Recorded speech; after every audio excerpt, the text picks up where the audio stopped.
What are the top 5 products that you need as a lash beginner? Hi, my name is Cosmina. I'm a certified lash artist and also a lash trainer. And in this video, I want to show you and I want to explain you what are the top 5 products that you need as a lash beginner and why those type of products are important for you when you start. So first tool that you need is a lash tile. Why I recommend to have a good lash tile? Because you need to support your wrist when you pick the lashes from the container, and also it's going to be easier for you to hold your wrist on something harder.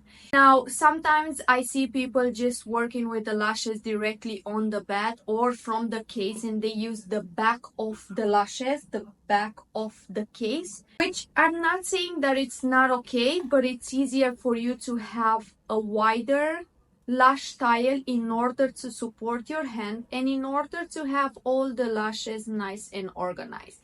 So this is the top tool that I recommend as a lash beginner. Very important.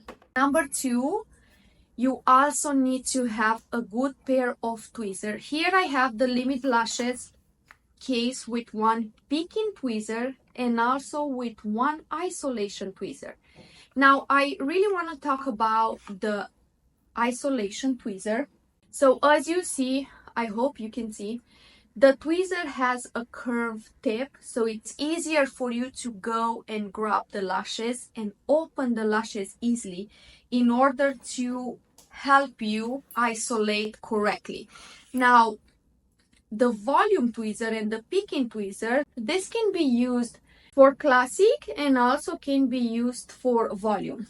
Why is important to have a good pair of tweezers? Number 1, isolation is one of the hardest part when you start doing lashes. So it's very important for you to understand what's the best tweezer to work for isolation.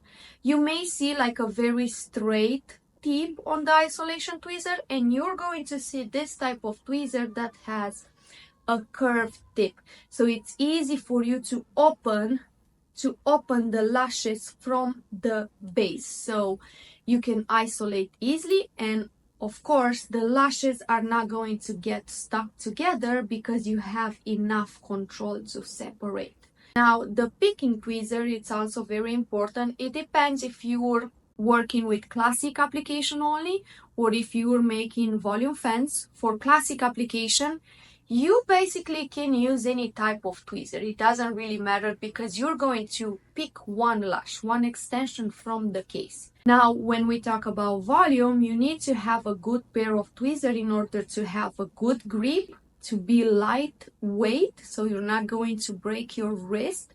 And then third, it's easier for you to make the volume fans. If you're that type of lash artist that you're customizing your volume fans, one thing that I recommend, and I wished I know this when I started, is how to find a correct tweezer for making the volume fans. So I do recommend the Limit Lashes. The fiber grip is very lightweight, easier to grab a lot of lashes, easier to work with full volume, mega volume, because you can pick as many lashes as you want because you're not going to lose any of them because the fiber tip. And all of the products that you see, I'm going to link them down below so you can see exactly each product and you can easily order them. Now, number 3 is also important to have a good quality on your lashes. This is the Limit Lashes, and I have 0.10 in here, mixed case, C-curl, but of course all the cases come in 0.15, 0.10, 0.7 and 0.05. Now, it really depends what type of lashes and what type of sets you're going to create. And then from there, you're going to pick your thickness. And just to do a little recap, for example, if you're planning to do anything like classic, I always recommend 0.15. Do not go thicker than that because it's gonna be very, very heavy on the natural lashes. Now, if you're using anything like new trends, like double classic or a wispy classic, you can play between 0.15, 0.10, and also 0.07. And that's probably another video that I'm going to create, how to work with Wispy Classic, how to work with Double Classic, and how to work with Classic itself. So, number 3, a good quality on your lashes.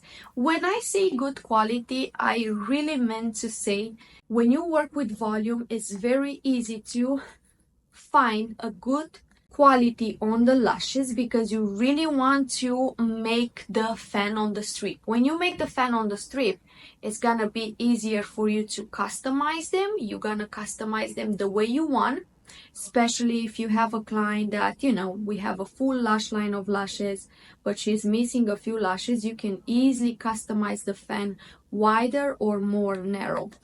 The 0.10 and 0.7 is my go-to for creating the volume fans because they are very easy to fan, they are easy to open, and they are very light on the curl.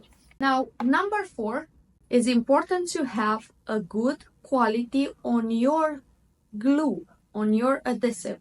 Here I have the Limit Lashes, the faster adhesive, but there is also a slower glue too. And just to do a little recap, if you're a beginner here, faster glue is more for advanced people, advanced lash artists. If they already do classic, they already do volume, they understand how to work with the glue.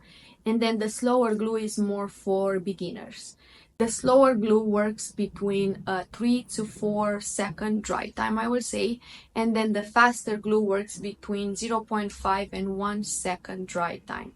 Now, going back to temperature and humidity, it's very important to understand the balance between airflow, temperature, and humidity, because we all know that the glue works with water, with moisturizer in the air. If we have, let's just give an example, if we have a lot of water in the room, a lot of humidity around the room, then your glue is going to cure faster and it's gonna dry faster. So for example, if you're using a slower glue, which is 3-4 seconds dry time, it will turn down to maybe 2 or 1 second dry time because you have a lot of humidity and a lot of moisture traveling around the glue. Imagine if you're working with a faster glue and it's only a second dry time and you have a lot of humidity, a lot of moisture around the bed, around your workstation. That glue is gonna click like in not even a second, less than a second, and it's gonna dry right away. So in that case, you need to understand the humidity and the level of humidity. If it's too much humidity, then I will suggest to have a dehumidifier. If you have too low the humidity, I will recommend a humidifier just to bring the humidity a little up. Especially during the winter, the room is going to be very dry, so you need something to push on the moisturizer. And number 5, it's my favorite product, which is the Super Bonder from Limit Lashes. One bottle like this probably lasted me for 6-7 months. It depends, of course, how many clientele you have and how many people you are doing per day. Now, what's the Super Bonder for? Super Bonder, it will help you with a better retention, minimize the fumes from the glue, and also helps with retention. Curing and drying time, there are two different processes. Curing time, when you use Super Bonder, the natural lashes and the extensions and the glue are going to wrap around the natural lash in a second, as long as you're using the Super Bonder. If you're not using the Super Bonder, we need to give the glue about 24 hours to fully secure and to fully cure on the natural lash. And back in the days, you probably know, we used to say don't wet the lashes for 24 hours because the glue still needs a little time to dry and to cure. Now, if you're using the Super Bonder, you don't need to wait that period of time because the curing time is going to be in a second. So I really like the product, the Super Bonder. You may ask right now, is this something that you work and use on every client? I do work with Super Bonder on every client. And just to give you a hands up, Super Bonder is used at the end of the set. Once you finish the whole set, you're going to take a little micro swab, you're going to dump in the product, and you're going to touch every single fan, every single extension that you applied. And then you're going to fan and dry the extensions. Never fan before the super bonder.